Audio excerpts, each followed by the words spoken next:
ఓం నమో వెంకటేశాయ నమ. ఓం శ్రీ సీతారామచంద్ర పరబ్రహ్మస్వరూపాయ స్వరూపిణే నమ. దక్షిణామూర్తే నమ. ఆయ శంకరాచార్య గురుభ్యో నమ. ఓం శ్రీ మాత్రే నమ. మనం ఈరోజు శ్రీచక్రం అంటే ఏమిటి అనే దాని గురించి మనం సవివరంగా తెలుసుకున్నాం. ఇది చాలా ముఖ్యమైన ఘట్టం. శ్రీచక్రం అనేది అందరికీ చాలామంది తెలిసిన నేను నాకు తోచినంతలో నేను చెప్తాను. దీని ఇంపార్టెన్స్ ఏంటంటే, ఇది ఒక యంత్రం అని చాలామందిని ఎక్కువ మంది భావిస్తారు. ఒక యంత్రం కింద ఒక తాంత్రికం అని కొంతమంది, తాంత్రిక చిహ్నం అని కొంతమంది భావిస్తారు. ఇది ఉపయోగించేటువంటి పవిత్రమైన ఆకృతిగా భావించి పూజిస్తారు కొంతమంది. ఇట్లా 3 రకాలుగా దీన్ని పూజించేవాళ్ళు, ఆరాధించేవాళ్ళు, ఆలోచించి చేసేవాళ్ళు ఉంటారు. ఇవన్నీ బాగానే ఉన్నాయి, కానీ మన సౌందర్య హరిలో దీని యొక్క పరమార్థం ఇంకా చాలా గొప్పగా ఉంటుంది. ఈ బయట వాళ్ళు మన మామూలు జనం భక్తులు చేసేటువంటి నిందా చెప్పింది దాన్ని ఒక యంత్రంగా భావించడం, ఒక తాంత్రిక చిహ్నంగా భావించడం, తర్వాత పూజ కోసం రోజు నిత్య పూజ చేసి దాన్ని ఏ కొన్ని వాళ్ళ కోరికలు కోరుకుని పవిత్రాకృతితో పూజించేవారు చాలామంది ఉన్నారు. అందరు చాలామంది ఉన్నారు భక్తులు. శ్రీచక్రం గురించి తెలియని వారు లేరు, భక్తితో ఆరాధించేవారు చాలామంది ఉన్నారు. అయితే మన సౌందర్యంలో మనం చెప్పేది ఎలా, మన దృష్టి వేరే, నేను చెప్పే దృష్టి వేరే ఉంటుంది. అది ఏంటంటే, శ్రీచక్రం అనేది మానవ చైతన్యం. అది మానవ చైతన్యానికి ఉపయోగపడేటువంటి ఇది శ్రీచక్రం. పరబ్రహ్మంలో లీనమయ్యే అంతర్ముఖ పటం. మనం ఆ పరబ్రహ్మంలో అంతర్ముఖం, పరబ్రహ్మంలో లీనమవటానికి అంతర్ముఖ పటం. మన అంతర్ముఖంలో దాన్ని భావించుకొని పరబ్రహ్మలో లీనమయ్యేటువంటి జ్ఞాపకం. అయితే దాని గురించి తెలుసుకున్నాం. శ్రీచక్రం అంటే బాహ్య రూపంలో, బాహ్యంగా చూస్తే శ్రీచక్రంలో కొన్ని త్రికోణాలు, కొన్ని వృత్తాలు, కొన్ని పద్మాలు, కొన్ని ఆవరణాలు, వృత్తాలు, మధ్యన ఒక బిందువు, మధ్య బిందువు, ఆవరణాలు, అందులో ఆవరణాల మధ్య పద్మాలు ఉంటాయి. తర్వాత ఆ వృత్తాలు గీయబడతాయి. ఇటు తరహా ఉండి, తర్వాత కొన్ని ఆ త్రికోణాలు ఉంటాయి. కొన్ని పైకి ఉంటాయి, కొన్ని కిందికి ఉంటాయి. ఈ త్రికోణాలు త్రిభుజాలు మన ఆ జామెట్రీ ప్రకారం. ఇది చైతన్యం ఎలా అంటే అనేకత్వంగా విస్తరించి, చైతన్యం ఉంది కదా, అమ్మవారిని మనం రోజు చెప్పుకుంటూనే ఉన్నాం. అమ్మవారి చైతన్యం ఆ స్వామి చైతన్యం నుంచి ప్రభావితమైన ప్రకాశంతో అమ్మవారు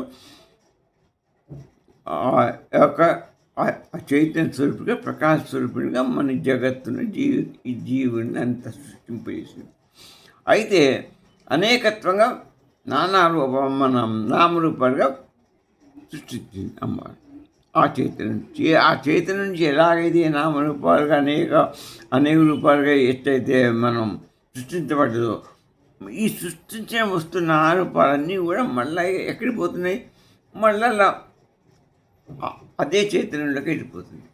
ఒక పూర్ణం మనం చెప్పుకున్నాం, పూర్ణంలోంచి వచ్చింది.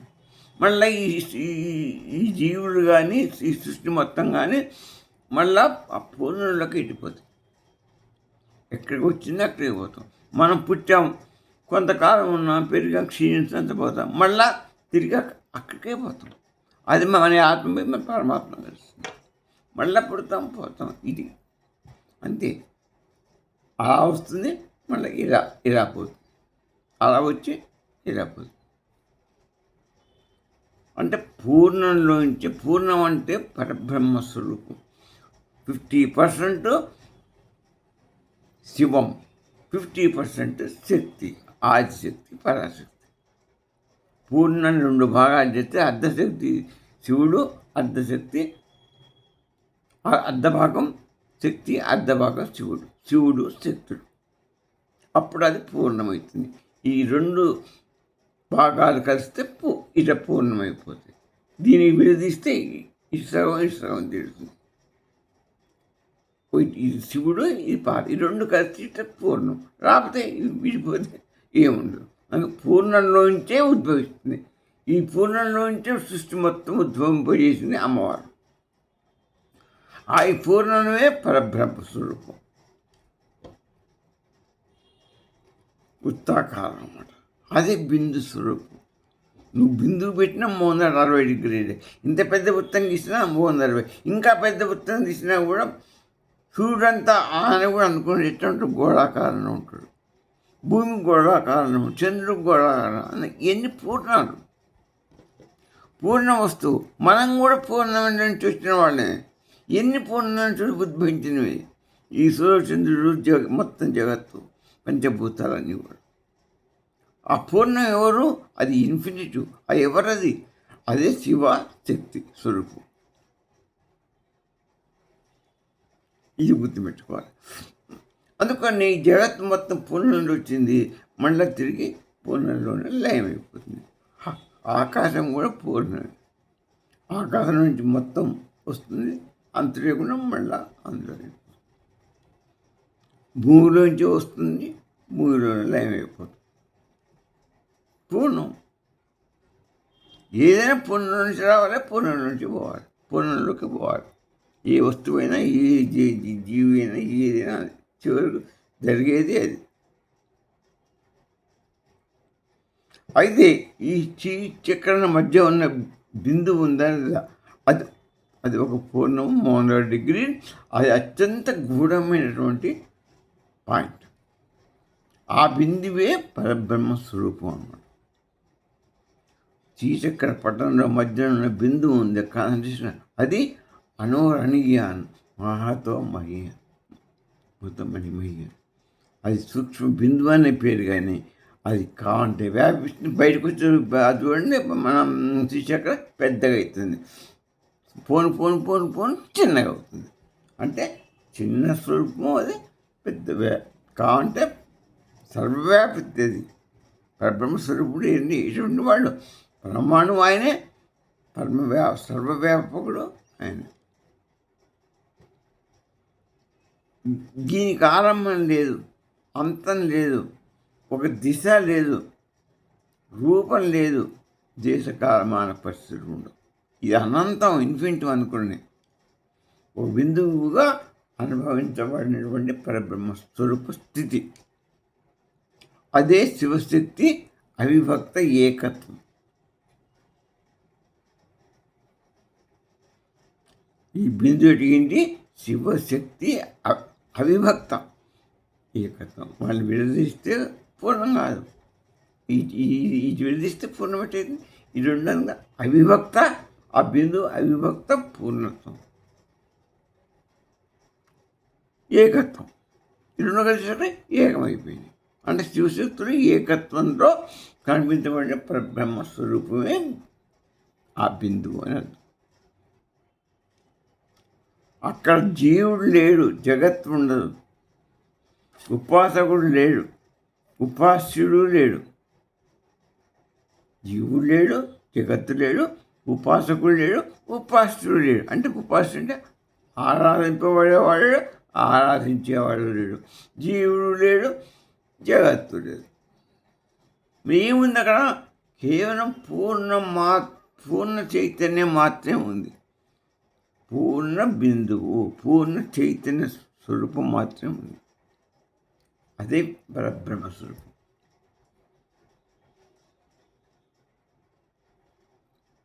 అదే శ్రీచక్రంలో మధ్య పాయింట్ చెప్పేది అదే. నువ్వు ఇన్ని ఆవరణ దాటుకొని లోపలికి పోతే పరబ్రహ్మాన్ని చేరటమే నీ పరమావధి.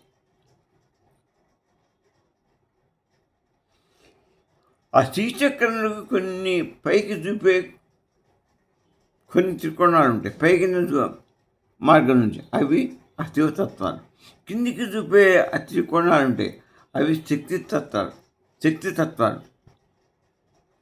పైకి చూపే కోణాలు శివతత్వం, కింది చూపే కోణం శక్తితత్వం. ఈ రెండు కలిసిన చోటే సృష్టి ఏర్పడుతుంది.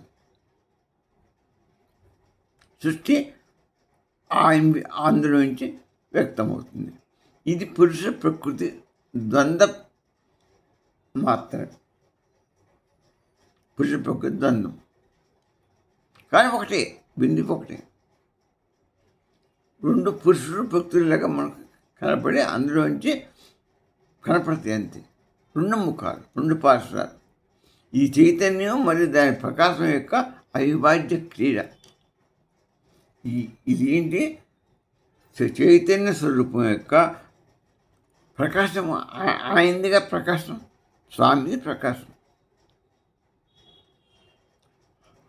ఆయన చైతన్యంలోంచి వచ్చింది ప్రకాశం, అమ్మవారు. ప్రకాశ త్రిగుణ శక్తి మాయాశక్తితోనే ఆయన సృష్టిని చేశారని మనం అనుకున్నాం. అవిభాజ్య వారిద్దరి క్రీడ అది. చైతన్య ప్రకాశ క్రీడ, ప్రకాశం యొక్క అవిభాజ్య క్రీడ, అదే సృష్టి. చాందోకోపనిషత్తు మనకి ఏం చెప్తున్నది అంటే ఏకమేవం అద్వితీయం అని చెప్పింది. మొట్టమొదటి మనకి ఇవన్నీ తెలిసిన సూత్రాలు అనుకోండి మీకు కూడా. మరి మళ్ళా మనం దీంట్లో మనకు చెప్పుకునేది ఏంటంటే ఇప్పుడు మననం చేసుకుంటున్నారు, మర్చిపోవద్దు. దీని ఆధ్యాత్మిక మననం, శ్రవణం, మననం, నిధిధ్యాసనం ఈ మూడు ఎప్పుడు ఉండాలి. లేకపోతే మనకు ఐడియా తిరిగిపోతుంది, మళ్ళీ బాహ్య ప్రపంచంలో పడిపోతాం. ఏకమేవ అద్వితీయమని దాంతో చెప్పింది. అంటే ఒక్కటే ఉన్నది, రెండు లేదు. అదే పూర్ణం. ఉన్నది పూర్ణం ఒక్కటి. ఆ పూర్ణమే రెండు కోణాలని కనపడుతుంది. పురుషుడు ప్రకృతి, శివుడు శక్తి, రాముడు సీత, రాధాకృష్ణుడు. నువ్వేదేననుకో, లక్ష్మీనారాయణ, ఏది పెట్టుకున్నాను అది నువ్వు పెట్టుకోవడం. నువ్వు దాని పరబ్రహ్మ స్వరూపం, ఇన్ఫినిట్ శక్తి, అనంత పూర్ణం అంటాం. బ్రహ్మం అన్నా, పూర్ణం అన్నా, ఇన్ఫినిట్ అన్నా ఒకటే స్వరూపం. దానికి పేర్లు ఇవన్నీ పర్యాయ పదాలు. శివశక్తులు, సీతారాములు, రాధాకృష్ణుడు, ఇవన్నీ పద్మావతి వెంకటేశ్వరుడు, లక్ష్మీ శ్రీనివాసుడు, ఇవన్నీ వేరే వేరే. ఏదైనా నువ్వు పెట్టుకో, దానికి ఉన్న పేరు పరబ్రహ్మస్వరూపం మాత్రమే. ఈ శ్రీచక్రం మనకు మూడు బోధలు మనకు ఒకే సంకేత రూపంలో చూపిస్తుంది. అదే యాంగిల్ త్రిభుజం. శ్రీచక్రం మూడు బోధన మనకు సంకేత రూపంలో మనకు చూపిస్తుంది. ఒకటి, శ్రీచక్రం ప్రతి ఆవరణం మనకు చైతన్యంలోని ఒక స్థాయి, వివిధ స్థాయిలు. చైతన్యం మనలో ఉన్నటువంటి చైతన్య శక్తి, ఆత్మశక్తి, చైతన్యం, అమ్మవారి శక్తి, చైతన్యం అనుకున్నాం కదా. ఆ శక్తి ఆత్మ అంటున్నాం. అది హృదయాన్యాసంలో ఉంటుంది ఆత్మ. అది పట్టిన వేంగుష్ట మన ప్రమాణాన్ని కూడా చెప్పాం. ఆత్మ అదే చైతన్య శక్తి, మన ప్రకాశ శక్తి, స్వరూప శక్తి. ఈ బాహ్య మొదలు చక్రాలలో మొదలే ఉంటుంది, బాహ్య వృత్తం ఉంటుంది. బయట వృత్తం, బాహ్య వృత్తం ఉంటుందండి. ఇది ఇంద్రియ ప్రపంచం. ఇది ఇంద్రియ ప్రపంచం. ఈ బాహ్యం అంటే ఎంత ఈ బాహ్యం అంటే బాహ్య ప్రపంచం. బాహ్య వృత్తం దేనికి? బాహ్యాన్ని చూపిస్తుంది. బాహ్యం అంటే శరీరం, బాహ్యం ఎంత ఈ బాహ్యంలోనే మనం ఇప్పుడు ఉండే బాహ్య లోకంలో తిరుగులాడుతున్నాం. బాహ్య వలనలోనే, బాహ్య ఆవరణలోనే మనం ఉన్నాం. అది దాటి మనం లోపలికి పోవట్లేము. మనం ఎక్కడ చేరుకోవాలి? ఆ బిందు స్థానంలో చేరుకోవాలి. కానీ ఈ బాహ్యాన్ని అనేది ఇంద్రియ ప్రపంచం ఇది. ఈ ఇంద్రియ ప్రపంచం దాటి మనం బాహ్య ఉత్తరంలో నుంచి దాటి ఇంకో స్టేజ్కి పోవట్లేదు. ఇది పోకుండా పోవాలంటే బ్రహ్మ జ్ఞానంతో బ్రహ్మవిద్య నేర్చుకుంటే, పరావిద్య నేర్చుకుంటే నువ్వు పోగలదు. ఈ అపరావిద్యతో ఇక్కడే ఉండిపోవద్దు. అపరావిద్య ఈ బాహ్య వృత్తానికి పనికొచ్చేటువంటిది.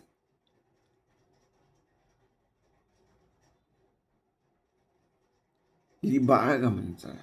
అందుకోసం మనం బాహ్యంలో ఉన్న ఏది ఇంద్రియ ప్రపంచం అంటాం. ఇక పద్మాలు ఉన్నాయి అందులో శ్రీచక్రంలో. ఆ పద్మాలు ఏంటి? మన యొక్క మనస్సు యొక్క వికాసం. ఆ పద్మాలు అనేది మనస్సు యొక్క వికాసం. పద్మ అంటే అందమైనది. ఈ మనసుకి ఏంటి? ఎప్పుడు కోరికలు అవన్నీ ఉంటాయి. అందుకొరకనే అది ఆ పద్మాలు ఏం చూపిస్తున్నాయి మనకి ఇండికేషన్ అంటే, నీకు మనస్సు వికాసం, అది కావాలి, ఇది కావాలి, కోరికలు, సంకల్పాలు ఇవన్నిటికీ నిలే. ఇంకొకటి పోతే ఆ త్రికోణాలు ఉంటాయి అందులో. అవి ఏంటి? 3 భుజాలు, 3 బిందువులతోనే 3 భుజాలతోని ఆ త్రికోణం ఏర్పడుతుంది. ఆ త్రికోణం అంటే ఇచ్ఛా, జ్ఞాన, క్రియాశక్తులు. మొదటి మనస్సు వికసిస్తుంది కదా. మనసు వికాసంతో నువ్వు బాహ్య ప్రపంచంలో ఇంద్రియాల్లో ఉండవు. దాంతో మనసు వికసిస్తుంది. మనసు వికసిస్తే నీకేమవుతుంది? ఇచ్చ కలుగుతుంది. మనసు ఇచ్చ కోరిక కూరుతుంది, అది కావాలని. దానివల్ల నువ్వు జ్ఞానం, అది పొందడానికి కావాల్సిన జ్ఞానం, ప్లాన్, అది బుద్ధి ఇస్తుంది. తర్వాత ఈ మనసు బుద్ధికి ప్లాన్ తయారు చేసి అది దాన్ని ఏ విధంగా దాన్ని పొందానో, అది సాధించుకోవాలో అవి బుద్ధి ప్లాన్ చేస్తుంది. ఈ 2 కలిసి చేస్తాయి. నీ దేహాన్ని ఆ విధంగా వాడుకొని ఆ క్రియాశక్తి చేస్తాయి. క్రియాశక్తితో అది సాధిస్తుంది. ఇది 3 ప్రతి ఆవరణలో 3 చైతన్య స్థాయిలు అని చెప్పాను. ఈ 3 చైతన్య స్థాయిలు ఉంటాయి. ఒక ప్రతి ఆవరణలో ఈ 3 చైతన్య స్థాయిలు ఉంటాయి. అంతరావరణాలు ఉన్నాయి. ఇంకా లోపల మన ఆవరణాలు ఉన్నాయి. ఆ ఆవరణాలు లోపలికి పోతున్న కొద్దీ అహంకారం ఏమైపోతుంటుంది. ఈ వలయం నుంచి, బాహ్య వలయం నుంచి ఇంకో వలయం అంతరాలు ఆవరణాలు పోతుంటే మనకేమవుతుంది? ఇవన్నీ ఈ యొక్క బాహ్య లోకం నుంచి పరావిద్య నేర్చుకోవడానికి, పరలోకానికి నీకు మొత్తం అహంకారం పోతుంది. నేను ఎవరు అనేదానికి నేర్చుకోవడానికి పోతున్నాను. ఈ బాహ్యంలోంచి నేనెవరు? అసలు ఈ బాహ్యం కాదు, నేను అంతరంలో ఉన్నటువంటి ఆ బిందువు ఇన్ఫినిటివ్ బ్రహ్మశక్తి స్వరూప నేను అహం బ్రహ్మాస్మిని అనుకొని అక్కడికి పోవటమే నా యొక్క ఇది, నా స్థానం, అది పరబ్రహ్మ స్వరూపం. ఈ బాహ్యంలో ఉండి కొట్టుకోవడం కాదు, నేను లోపలికి వెళ్ళిపోవాలి. అది ఒక పద్మ వ్యూహంలా ఉంది. దీనిలోంచి మనం ఆ పద్మవ్యూహంలో ఉన్న ఆ బిందువుని చేరుకుంటే మన యొక్క ఇది పోతున్న కొద్ది నీకు అహంకారం నయమైంది. అంతరావరణాల్లో కొద్ది ఆడుతుంటే అహంకారం నయమైంది. బిందువు దగ్గర చేరుకుంటావంటే నీకు ఆత్మ, ఆ బిందువే ఆత్మ బ్రహ్మ ఐక్యం. ఆత్మ అక్కడ బ్రహ్మ ఐక్యమైపోతుంది. అదే మోక్షం. అదే మోక్షం, ముక్తి. అది వైకుంఠం అనుకోండి, కైలాసం అనుకోండి, ఏది అనుకోండి. ఇది శ్రీచక్రం యొక్క బోధ.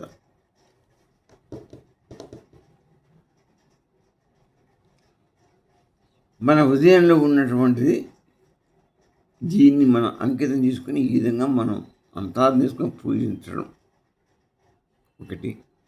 బయట పెట్టుకొని పూజించిందా అయిపోయి 3 రకాల పూజిస్తారని అదొక యంత్రంగా తంత్రంగా పెట్టుకుని కోరికలు కోరుకుని పూజిస్తారు. దానివల్ల నువ్వు ఎన్నటికీ నీ జన్మ ముక్తుడి కావు.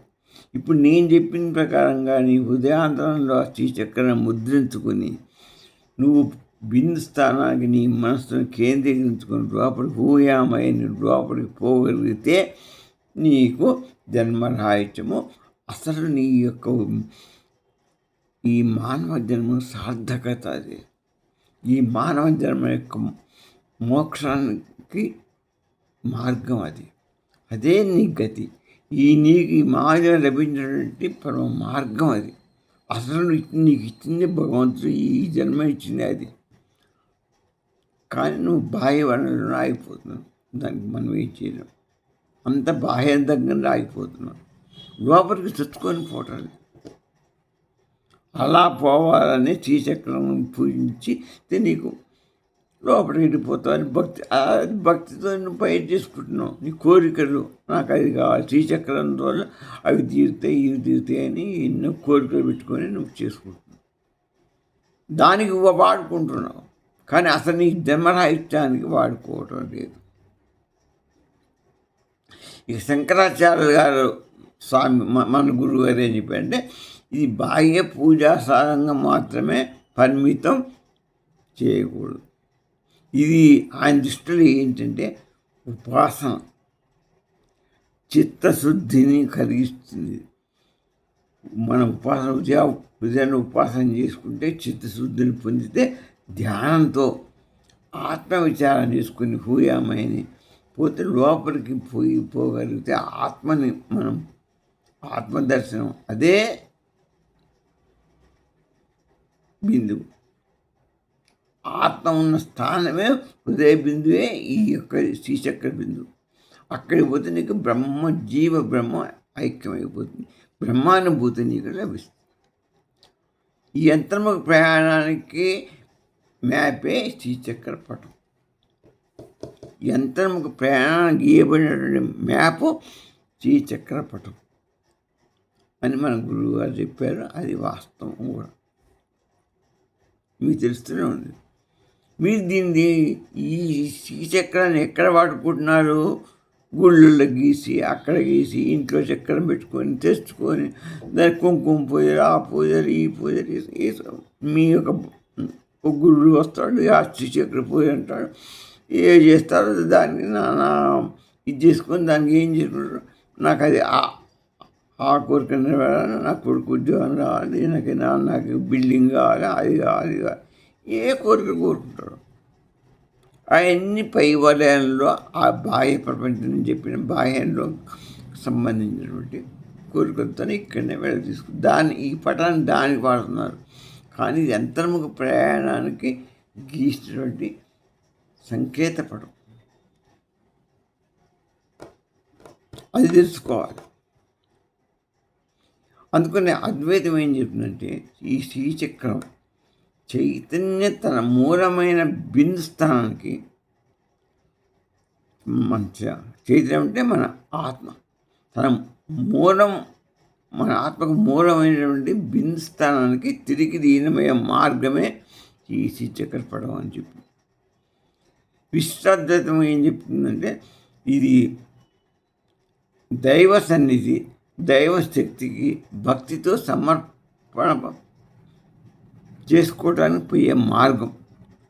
దైవ సన్నిధికి పోవటానికి దైవశక్తి దగ్గరికి పోవటానికి ఒక మార్గాన్ని పటమని చెప్పి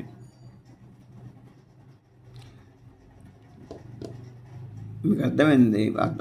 అద్వైతం ఏం చెప్తుంది? నీ స్వామి దగ్గరలో లీనమయ్యే మార్గం పటం అని చెప్పింది. వీళ్ళు అక్కడికి పోవటానికి చేరుకునే మార్గం అని రామని చెప్తారు. ఇక మధ్వలు ఏం చెప్తారు? ఇది భక్తుడు పరమేశ్వరుని వైపు ప్రయాణించే ఒక ఉపాసన నిర్మాణం. ఇది ఒక ఉపాసన నిర్మాణం. భగవంతుడే వేరు, మనం వేరు కాబట్టి మనకి మధ్య వారధి లాంటిది అద్వైతం వాళ్ళు చెప్పారు. ఇక పోతే మీరు చూడండి, కాసేపు కళ్ళు మూసుకొని మనకు అన్నీ కళ్ళు మూసుకుంటే అనేక ఆలోచనలు వస్తాయి, అనేక భావాలు వస్తాయి, అనేక విషయాలు వస్తుంటే పోతుంటాయి, స్మృతులు అన్నీ వస్తుంటే పోతుంది. కానీ ఎన్నిటిని గుర్తించేవాడు ఒకడు ఉన్నాడు, వాడు సాక్షి స్వరూపుడు. అదే ఆత్మ సాక్షి చైతన్య స్వరూపుడు అనేది మీరు గుర్తుపెట్టుకోవాలి. ఆ సాక్షియే ఈ యొక్క పటంలో ఉండే అంతర్గత బిందువు. ఆత్మే పరబ్రహ్మ స్వరూపం. ఆత్మయే ఈ పటంలో ఉన్నటువంటి ఆ సెంటర్ పాయింట్. అక్కడ అది చేరుకోవడమే మోక్షం, అది చేరుకోవడమే నీ యొక్క ఇది. నీ మనసు ఆ బిందువు దగ్గర లయం కావాలి. అప్పుడు నీకు అహంకారం తగ్గిపోతుంది, భేదం, నీకు పరమాత్మకి ఉన్నటువంటి డిస్టెన్స్ తగ్గిపోతుంది, శాంతి మాత్రమే నీకు పరమశాంతి మిగులుతుంది. నీకు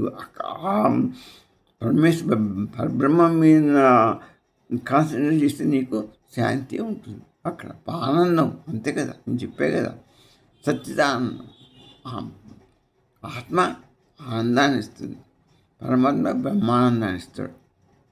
అదే శ్రీచక్ర బిందు ధ్యాన పరమార్థం.